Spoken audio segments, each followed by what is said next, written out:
IELTS-ə lazım olan həm danışıq, həm yazı hissəsində bizim köməyimizə çata biləcək qrammatik mövzuları sizlər üçün bölüb paylaşacağam. Mən bunları sizlərə sadə bir dillə izah etməyi xoşlayıram. Çünki burada durub elmi dillə izah etsəm, mənim necə deyərlər, digər videolardan heç bir fərqim olmayacaq. Daha fərqli, daha asan bir kontent yaratmaq məqsədi ilə bunları sizlər üçün sadə bir dildə izah vermək istəyirəm. Birinci danışacağımız cümlələr cleft cümlələrdir.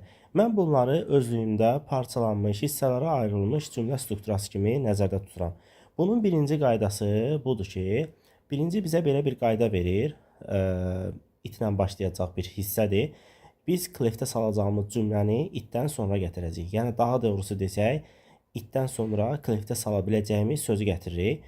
Və nöqtə-nöqtə. Burada is və was hissələrini görürsünüz. Cümlə indiki zamandadsa islə, keçmiş zamandadsa was-la başlayacaq. Bursa isə that və who hissəcikləri isə who canlıları təyin edəcək, digər isə cansızları yer, zaman və s. və ilə axır o hissələri təyin etmək üçün nəzərdə tutulub. Məsələn, deyirəm ki, Elnur böyük bir şirkətdə çalışır.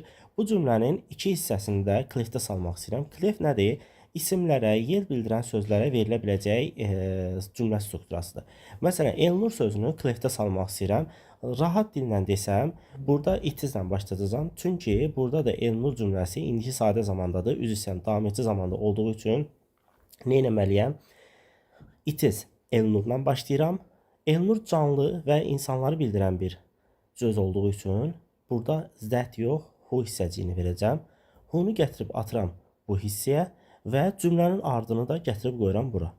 İkinci məsələ, məsələn, deyirəm ki, burada Elnuru cleftə saldım. Məsələn, bir dəfə də şirkət sözünü cleftə salın. Məsələn, yenə də indiki sadə zamanla başladıram. Yəni, indiki zamanla başladıram. İtizlə başladıram. Böyük bir company, yəni böyük bir şirkət sözünü gətirib cleftə salıram. Bunun da təyin edici hansıdır? Böyük bir şirkət, yəni bu cansızdır. Bunu that ifadəsindən verəcəm. Onu da gətirib atıram. Sonra nə edirəm? Yuxarıdakı cümləni eyni ilə gətirib qoyuram hara yerinə? Elnur işləyir. Yəni qısa və konkret qaydası budur.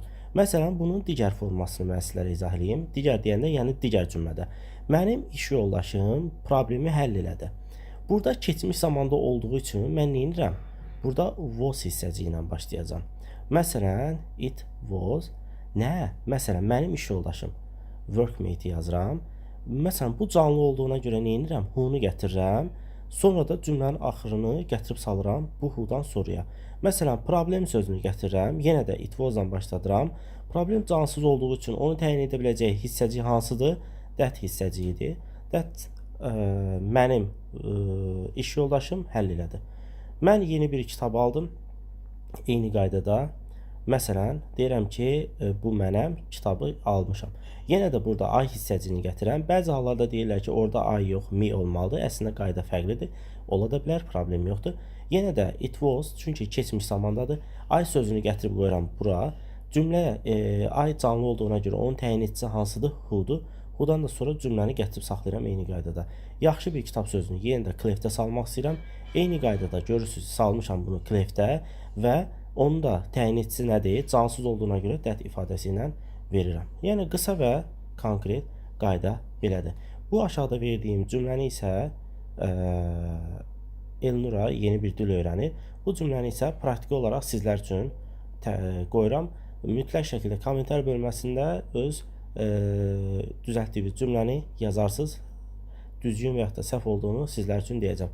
Növbəti videoda görüşənədək çox sağ olun.